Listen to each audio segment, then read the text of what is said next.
మహేష్ బాబు పోకిరి సినిమాలో ఒక డైలాగ్ ఉంది. బుల్లెట్ దిగిందా లేదా అంటాడు. సరిగ్గా పాక్ తీవ్రవాద శిబిరాల మీద భారత్ చేసిన పాయింటెడ్ దాడి కూడా అలాగే జరిగింది. బుల్లెట్ దిగింది అంతే అన్నట్టుగానే బాంబు పడింది. పాక్ తీవ్రవాదుల బంగ్లాలపై భారత్ ఖచ్చితంగా దాడి చేసింది. ఇలా వాడిన మిసైల్స్ లో కామకాజీ డ్రోన్స్ ఉన్నాయి. వీటిని సూసైడ్ డ్రోన్స్ అని కూడా అంటారు.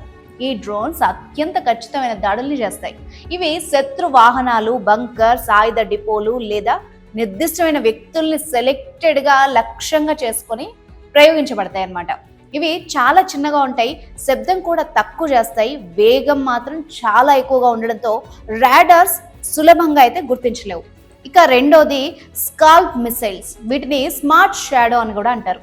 మెరుపు వేగంతో దూసుకుపోవడం, సాంకేతిక పరిజ్ఞానంతో శత్రువు రాడార్ నుంచి తప్పించుకునే అవకాశం, హై వాల్యూ భవనాలు, ఎయిర్ ఫీల్డ్, లాజిస్టిక్ కేంద్రాలతో పాటు బంకర్స్ ని ధ్వంసం చేయడానికి ఈ మిసైళ్లను రూపొందించారు. ఒక్కసారి టార్గెట్ ని ఫిక్స్ చేస్తే చాలు, మిగతా అవన్నీ ఈ మిసైల్ చూసుకుంటుంది అన్నమాట. మూడోది హ్యామర్ లేజర్ గైడెడ్ బాంబ్. ఇది అన్ని రకాల వాతావరణాలను తట్టుకునే స్టాండ్ ఆఫ్ ఆయుధం అని చెప్పొచ్చు. బంకర్లు, బహుళ అంతస్తుల భవనాలు, శిక్షణ కేంద్రాలతో పాటు మొబైల్ లక్ష్యాలపై దాడులకు ఇది బాగా ఉపయోగపడుతుంది. మొత్తం మీద ఈ 3 మిసైల్స్ దెబ్బ ఏంటో తీవ్రవాదులు ఆల్రెడీ రుచి చూశారు. భుజంపై మోసుకెళ్లే మోటార్స్ వంటి అట్టడుగు స్థాయిలోనే ఉన్న తీవ్రవాదులకు భారత్ పవర్ ఏంటో తెలిసిందన్నమాట. అందుకే బుల్లెట్ దిగిందా లేదా అంతే అన్నారు మరి.